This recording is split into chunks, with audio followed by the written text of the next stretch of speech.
Isaías capítulo 26, verso 3. O Senhor guardará em perfeita paz todos os que confiam nele, aqueles cujo propósito está firme, porque confiam no Senhor. Aleluias! Glória a Deus. Então fala assim para o irmão do seu lado: o Senhor guardará em perfeita paz todos os que confiam nele. Quando eu penso na palavra guardar, quando você vai ler o original, ela está falando conservará em perfeita paz. Quando eu penso em conserva, eu já imagino, nós que somos mineiros, é muito fácil pensar nisso. Eu já imagino uma conserva de pimenta, não é? Ela conserva ali. Por quê?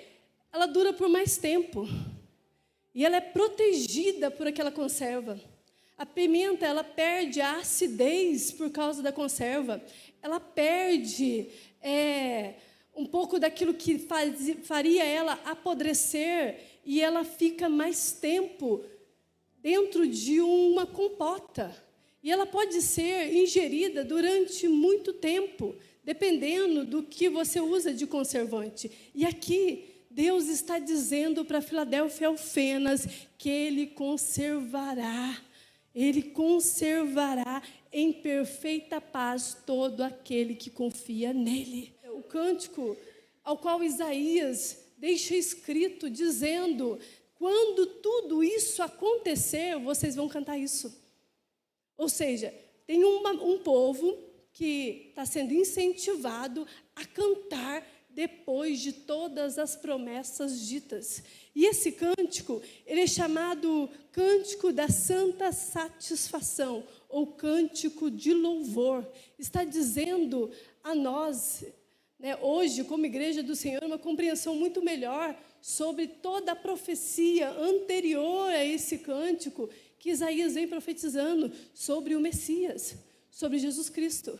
E agora, como a palavra de Deus ela é atemporal, ela não mensura o tempo, porque ela é viva, ela é eficaz, ela é poderosa, ela vem a nós dizendo que o Senhor conservará em perfeita paz aqueles que confiam nele. Ou seja, uma promessa cantada. Uma promessa cantada. Isaías 26, ele está levando o povo dele a pensar e a celebrar naquilo que foi prometido. Querida igreja, nós devemos, em muitos momentos, celebrar promessas. Mas elas não se cumpriram, pastora. Celebre as promessas. Aqui, Isaías está nos incentivando a celebrar aquilo que Deus já falou para o seu povo. Celebre sempre isso. Traga no seu coração essa esperança. É um cântico que prepara um povo a ser vitorioso. Isso nos faz pensar assim: nossa, quantas vezes nós achamos que são só jargões de crente, quando dizemos que nós somos mais que vencedores em Cristo Jesus, e nós menosprezamos muitas das vezes aquilo que Deus já disse, aquilo que Deus já cumpriu, aquilo que Deus está dizendo que vai acontecer. Nesse Isaías 26, o povo de Deus está sendo ensinado algumas coisas, e eu quero fazer você lembrar disso. E eu quero que você, como igreja hoje, saia nessa primeira quinta-feira de outubro com o coração alegre, com o coração em perfeita paz, dizendo assim, pensando assim, o que Deus ensinou para o povo dele. Deus ensina para o povo dele que eles devem triunfar com segurança na proteção de Deus. Eles também podem triunfar sobre todas as ofensas do inimigo. Que ele pode triunfar sobre tudo aquilo que tem sido força opressiva. E esse Isaías 26 também nos faz pensar que andar com Deus e confiar nele é tudo que nós temos. E Deus está ensinando o povo que, por mais que os dias estejam difíceis, as épocas complicadas, nós devemos confiar sempre em Deus. Nós devemos confiar sempre em Deus. E quarta coisa, o povo estava sendo ensinado a ter esperança em Deus. A ter esperança em Deus. Então, esse cântico é um cântico que fala sobre a bênção do Evangelho, que é isso que nós vivemos hoje. Para o povo de Israel daquela época, era uma visão de uma promessa que viria, que algo aconteceria, mas aqui, nesse texto, eu consigo ver a igreja do Senhor. Isaías 26, ele começa dizendo, eu vou até abrir para vocês, para a gente ler os primeiros versículos, porque é importante para que vocês vejam que eu não estou criando uma história, mas que foi escrita por esse profeta. Isaías 26, verso 1, está escrito assim: naquele dia se entoará este cântico na terra de Judá. Uma forte cidade temos, a quem Deus pôs a salvação por muros e antemuros. Abre as portas para que entre nela a nação justa, que observa a verdade. Tu conservarás em perfeita paz aquele cuja mente está firmada em ti, porque ele confia em ti. Confiai no Senhor perpetuamente, porque o Senhor Deus é uma rocha eterna. Querida igreja, eu consigo ver aqui a igreja de Cristo. Quando fala dessa cidade, está referindo a Jerusalém, uma pequena cidade, bem compacta, mas que em volta dela, um Deus todo-poderoso, Ele protege ela como um muro de fogo, e os inimigos não podem atingir essa Jerusalém, chamada cidade forte, porque ela está protegida, ela está muito protegida. E todos aqueles que um dia foram retirados daquela terra, que foram dispersos daquela terra, entrarão por suas portas, sem sofrer dano algum. Eu posso ver a igreja do Senhor como essa cidade forte, como essa cidade fortalecida no Senhor, uma cidade estabelecida em um concerto eterno, em um concerto divino. Eu vejo a igreja de Cristo nesse concerto, uma cidade forte, pois os muros e antemuros estão protegendo ela de todo o mal. O que protege a igreja? O que afasta o inimigo da igreja? A salvação. A salvação, ela é a proteção e a defesa dessa cidade. Querida igreja, essa cidade, ela recebe todos que foram libertos por um contrato divino. Essa cidade, ela recebe pessoas que receberam esse contrato divino, uma cidade muito forte. Uma cidade que o inimigo não pode adentrar as portas, mas que todo aquele que entende o concerto pode entrar nela. Ou seja, eu estou falando do corpo de Cristo. Eu estou dizendo da igreja universal, que nós estamos protegidos por algo que Cristo fez, chamado salvação. E aqueles que são apontados para a salvação, eles têm essa proteção diária. Não é isso? Você não se sente protegido diante da salvação? Não existe condenação àquele que está em Cristo Jesus. Não há nada que possa impedir o agir do Senhor na terra. Então, essa salvação te faz lembrar daquilo que Cristo fez e o que Ele está fazendo, o que Ele há de fazer. Isso é protetivo. Isaías está declarando aqui que a experiência de um homem é de confiança em Deus. E ele vai receber da parte do Senhor, aquele que confia em Deus, uma conserva. Algo que fica aqui dentro, chamado paz. Mas por que, pastora, nós não temos mais paz? Por que vivemos desse modo? Pelo simples fato de você ter abandonado a cidade forte. Pelo simples fato de você ter deixado a proteção da salvação. e ter dispersado daquilo que era promessa de um concerto eterno de um Deus que ama incondicionalmente os seus.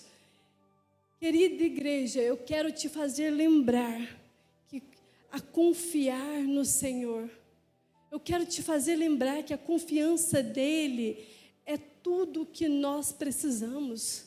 Nós não precisamos de muita coisa. O que nós precisamos é confiar. Confiar no Senhor perpetuamente. O que é isso? Sempre. O que é isso? É o tempo todo. Porque o Senhor Deus é uma rocha eterna. Nós lemos aqui. É muito difícil para a gente, quando a gente vai pensar em rocha, porque quando nós pensamos em rocha, a gente pensa sempre em montanhas de pedras, pedaços de pedras. E não é isso. Quando a Bíblia fala sobre uma rocha, ela está dizendo assim: rocha é lugar seguro. Rocha é lugar de proteção. E para nós que imaginamos que rocha é um objeto, fica algo impalpável. Fica difícil de compreender. Por isso que muitas das vezes nós não estamos em perfeita paz. Porque não compreendemos a rocha. A rocha, o que ela é a segurança.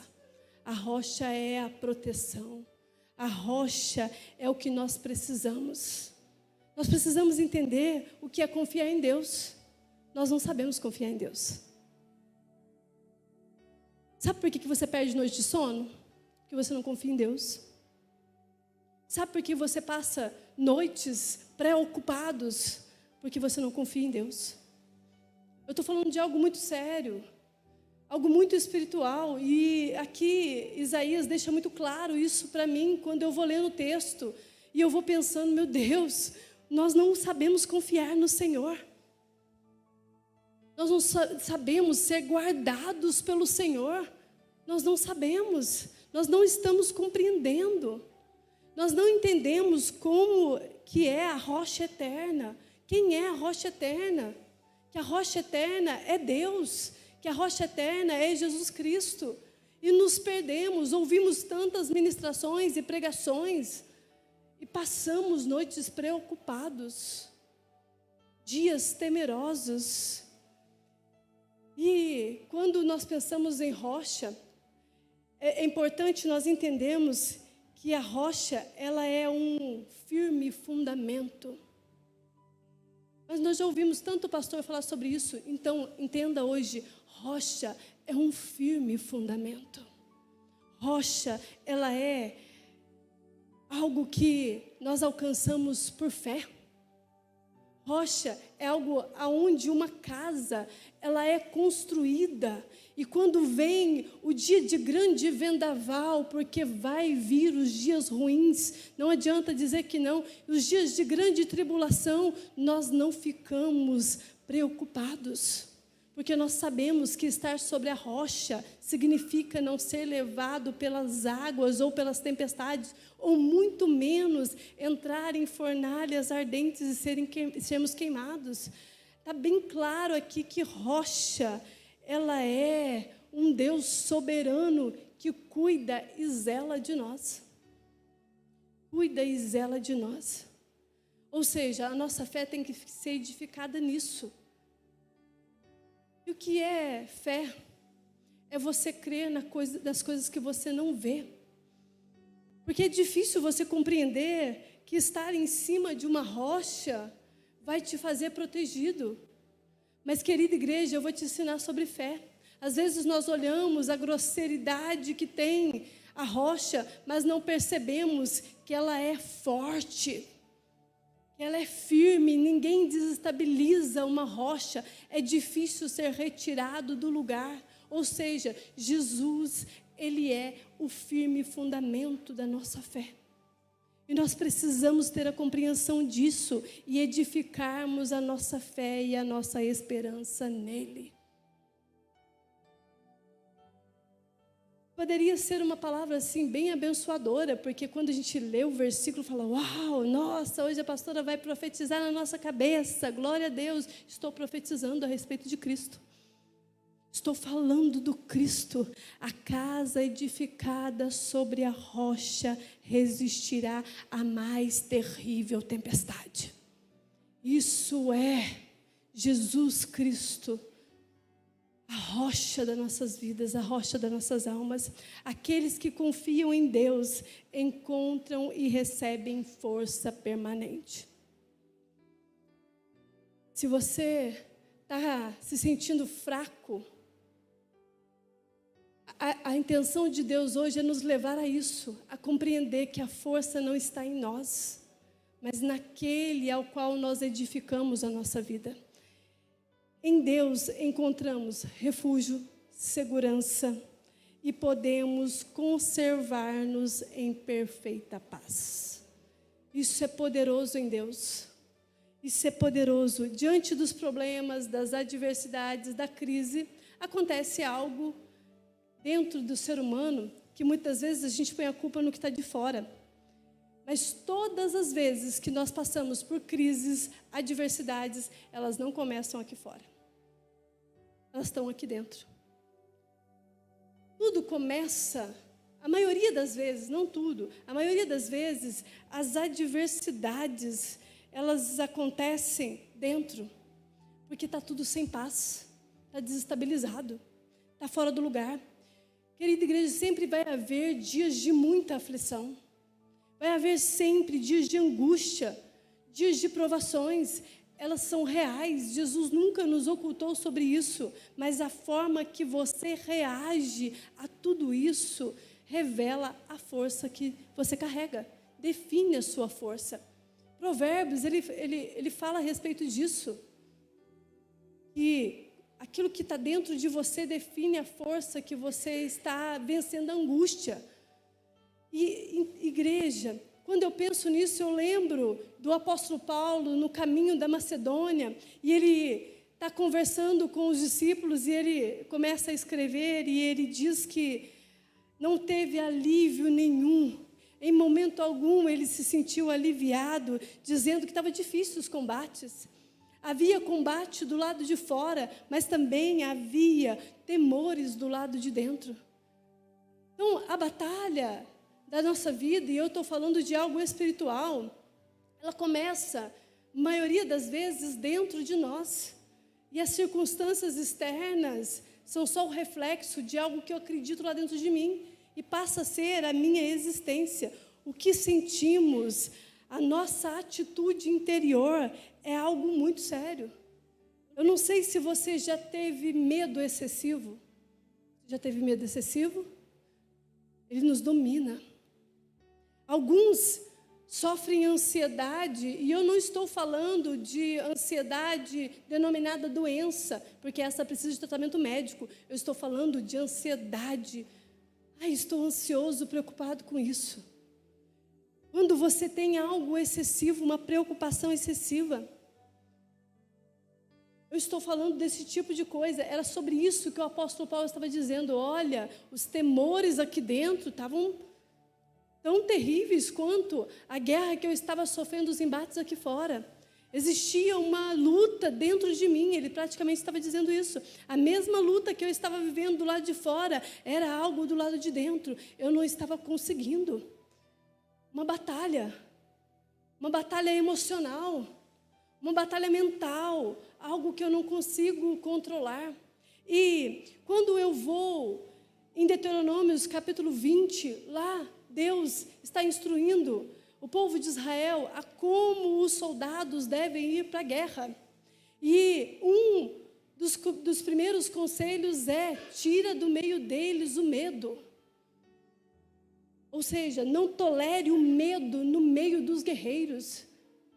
Porque se eles são dominados pelo medo, a guerra já é perdida, a vitória já não é ganha. O escritor de Deuteronômios deixa bem claro: não tolere o medo entre eles. Uma orientação de Deus. E não é não ter medo, igreja. É você não desfrutar da presença de Deus. O excesso de medo é o mesmo modo de pensar assim: eu não desfruto da presença de Deus porque o medo me domina. E eu não consigo enfrentar as batalhas do meu eu interior, e muito menos vou conseguir ter uma vitória de uma batalha exterior. Sabe por que nós passamos dias sem vitórias nenhuma? Porque justamente enchemos o nosso coração de medo. E medo faz aversão da presença. Por que ele faz aversão da presença? Porque ele te tira daquilo que você confia. A ausência de confiança nos faz ter medo. É uma instrução muito espiritual essa. E eu preciso falar com você, porque pessoas que estão tomadas de sentimentos medrosos, de temores, elas não são criativas e elas não cumprem o seu propósito na terra. Uma mente cheia de sobrecarga é uma mente sem criatividade, e ela perde o seu destino profético, porque ela vive na vida à procura de vencer os medos que ela ainda não sabe como vencê-los. Isso é estar cada vez mais distante da proteção, do cuidado, da salvação. Uma cidade forte, ela é protegida pelo Senhor. Uma igreja, ela é protegida pela salvação, porque ela compreende que a confiança está totalmente em Deus. É sobre isso que Isaías está nos falando. A instrução aqui, ela é muito espiritual.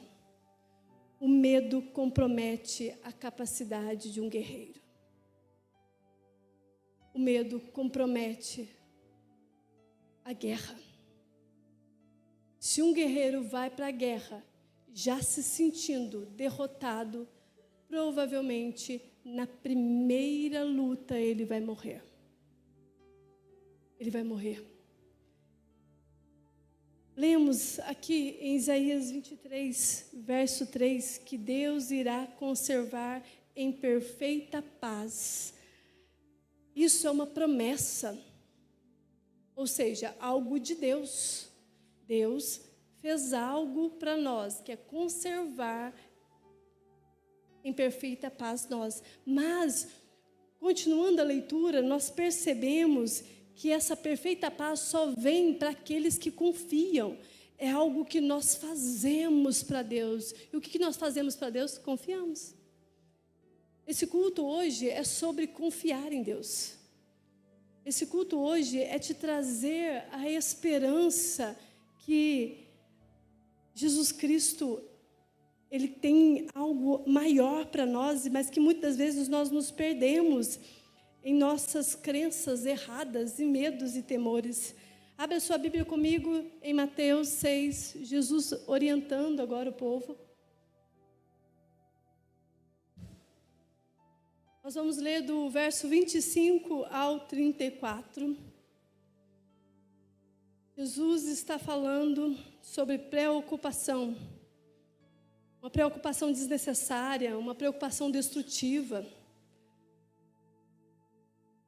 Mateus capítulo 6, verso 25. Por isso vos digo, não andeis cuidadosos com as vossas vidas, pelo que haveis de comer ou pelo que haveis de beber, nem o quanto o vosso corpo, porque haveis de vestir. Não é a vida mais que o nascimento e o corpo mais do que a vestimenta? Olha para as aves do céu, que não semeiam, nem cegam, nem ajuntam em celeiros, e vosso Pai Celestial a alimenta. Não tendes vós muito mais valor do que elas? E a qual de vós poderá, com todos os seus cuidados, acrescentar um côvado à sua estrutura? E quanto ao vestuário, por que andais solícitos? Olhai para os lírios do campo, como eles crescem, não trabalham e nem fiam. Eu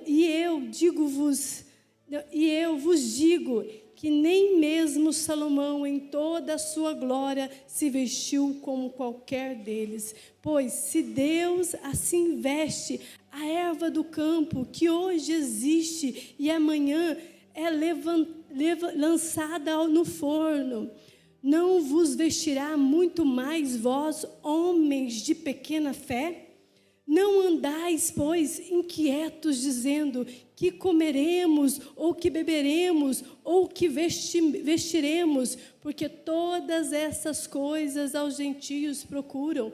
De certo, vosso Pai Celestial bem sabe que necessitais de todas essas coisas, mas buscai primeiro o reino de Deus, a sua justiça, e todas essas coisas vos serão acrescentadas. Não vos inquieteis, pois, pelo dia de amanhã, porque o dia de amanhã cuidará de si mesmo. Basta cada dia o seu mal. Oh, aleluias! Aqui Jesus não está nos chamando a atenção de termos coisas, não é isso. Ele está simplesmente nos orientando a não ficarmos preocupados desnecessariamente, a não ficarmos preocupados dessa maneira destrutiva, dessa forma destruidora. Jesus está mostrando que o sustento, ele vem da parte dele. E o que nós precisamos fazer? Buscar primeiramente as coisas dele. Porque as outras coisas virão acréscimo. A vontade de trabalhar vem, a vontade de prosperar acontece. Tudo da parte do Senhor se torna real. E não fica tão cansativo e enfadonho, porque o excesso de preocupação traz esse tipo de cansaço. E Jesus está chamando a atenção de nós hoje. Vocês precisam confiar mais. É praticamente ele dizendo assim: por que vocês não confiam em mim? E eu acho muito bonito, porque na conversa de Jesus, ele simplesmente diz assim: olhem para mim, olhem para mim. Vocês já viram o valor de vocês? Igreja, você já viu o seu valor? Você já percebeu o seu valor diante do Senhor? Vocês sabem que você tem um valor? Na conversa aqui, ele está deixando bem claro: os olhos do Pai vê valor em vocês. Na conversa, Jesus está dizendo: eu me importo com vocês. Eu me importo com vocês. Não vou deixar faltar nada. Ele está praticamente dizendo assim: vocês estão preocupados com o quê? O que tem te faltado? O que tem feito você perder noites de sono? Que tolice é essa? Por que você fica tanto tempo preocupado, se destruindo emocionalmente? Preocupado se a mãe, se o irmão, se alguém fez ou se alguém não fez, se o filho vai voltar para a casa do pai ou não. Não fique preocupado com coisa alguma. Jesus está dizendo a nós hoje: o que é para nós fazermos, Jesus? Então, confie em mim. A palavra dele é: confie nele. Confie nele. Jesus está dizendo: sabe o que está faltando em vocês? Fé. Nossa, então eu desejar as coisas desse mundo é falta de fé? Jesus está dizendo: a ausência de confiança é a ausência de fé. Não nos falta nada quando nós oramos ao Senhor. Sabe por que nós não somos curados? Sabe por que nós não somos libertos? Porque nós não praticamos a oração. Porque nós não priorizamos Deus. A falta de fé é não priorizar Deus. Quando nós não nos relacionamos com Ele, as coisas não acontecem. As coisas não fluem. Existe algo que nos incomoda? Sim, tem algo que nos incomoda. Então, por que nós não levamos para Deus? Se tem algo que nos incomoda, por que nós não devotamos tudo isso em oração? Ah, mas é difícil orar. Não é quando você começa. Não é quando você fala. Não é quando você diz: Deus, está dando tudo errado na minha casa. O que eu vou fazer de agora em diante? Porque eu estou perdido. Não é ficar lá pensando o que deveria ter feito. Já não fez. Já não fez.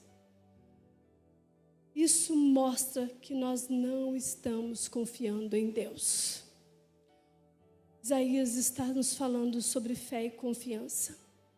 E a fé, ela vem de algo de dentro e não de fora. A confiança vem de algo de dentro e não de fora. Então, toda a nossa luta é sobre isso. A escolha de confiar em Deus. E é quando nós escolhemos confiar em Deus, Ele irá guardar o nosso coração e a nossa mente. Ele irá guardar o nosso coração e a nossa mente.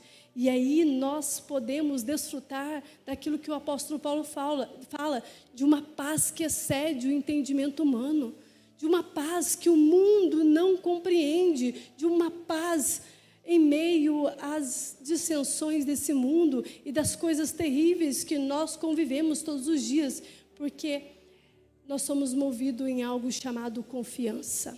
A fé se manifesta e ela produz resultados quando encontramos tranquilidade interior. Não é assim? Quando você está tranquilo, você esquece do problema, os milagres acontecem? Não é quando você esquece daquele problemão que o milagre vem? É sobre isso, igreja. É sobre isso que nós precisamos entender. Não deixe o que está do lado de fora te destruir. Não deixe que aquilo que está aqui afetando venha te dominar por dentro. Porque o Senhor Deus preservará em perfeita paz o teu coração e a tua mente, se você confiar nele. Por que Sadraque, Mesaque, Abednego não morreram queimados dentro de uma fornalha que estava assim 3 vezes mais quente do que o normal? Porque uma vez quente, ela já mataria alguém. Por que eles não são mortos e queimados? Porque eles confiaram em Deus. Dentro do interior deles, eles estavam em perfeita paz. Eu confio naquele que entra em fornalha ardente. Eu confio naquele que me faz caminhar no fogo, mas o fogo não me atinge. Por que Pedro, no meio das águas, consegue caminhar? Porque os olhos de Pedro estão em Jesus. Quando ele tira os olhos de Jesus e começa a olhar as circunstâncias, ele afunda. Mas não é porque Pedro perdeu a confiança, é o fato de Pedro não ter exercido aquilo que ele estava fazendo desde o começo, que era olhar para Jesus. E Jesus não cessa a tempestade. Não cessa a tempestade, ele só cessa quando os dois estão dentro do barco. O segredo é, nós caminharemos em meio às tempestades, mas se nós só venceremos se continuarmos olhando para Jesus. O segredo do Evangelho é confiança em Deus.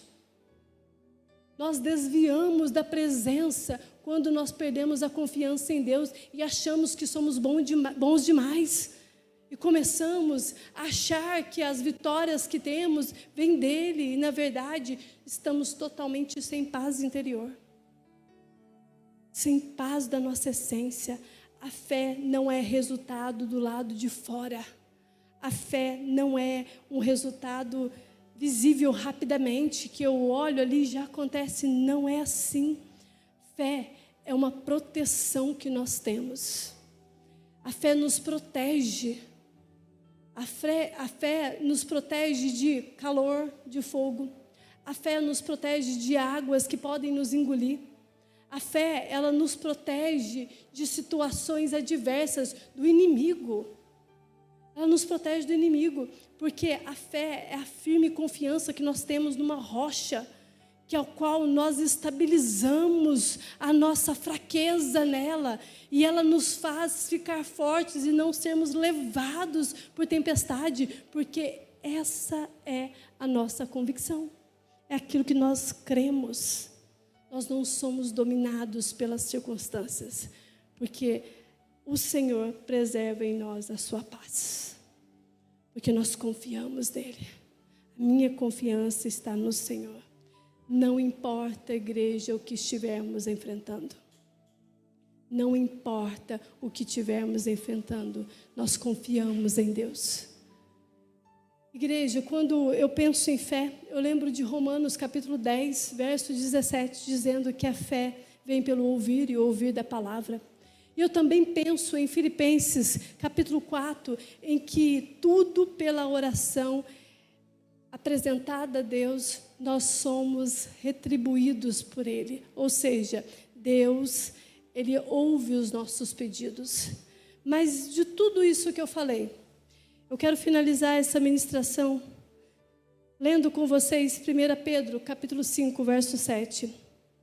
Está escrito assim: lancem sobre Ele toda a sua ansiedade, porque Ele tem cuidado de vocês. Olha que bonito isso.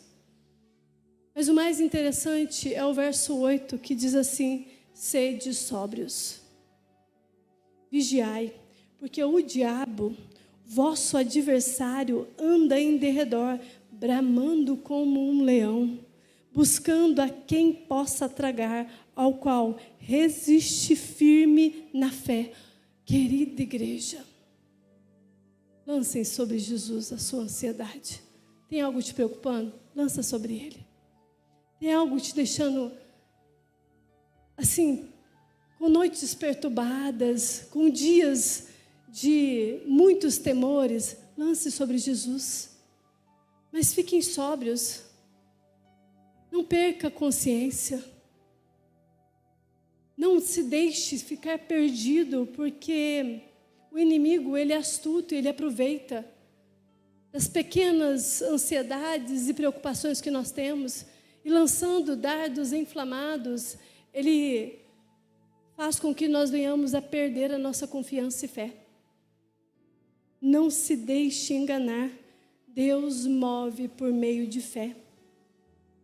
Escuta isso, Deus move por meio de fé. O que é fé? É confiança naquilo que Deus prometeu. Mas Satanás age por meio de medo. O que é medo? É uma fé invertida. Como assim? Convicção de algo ruim que vai acontecer. Que hoje você seja despertado na confiança.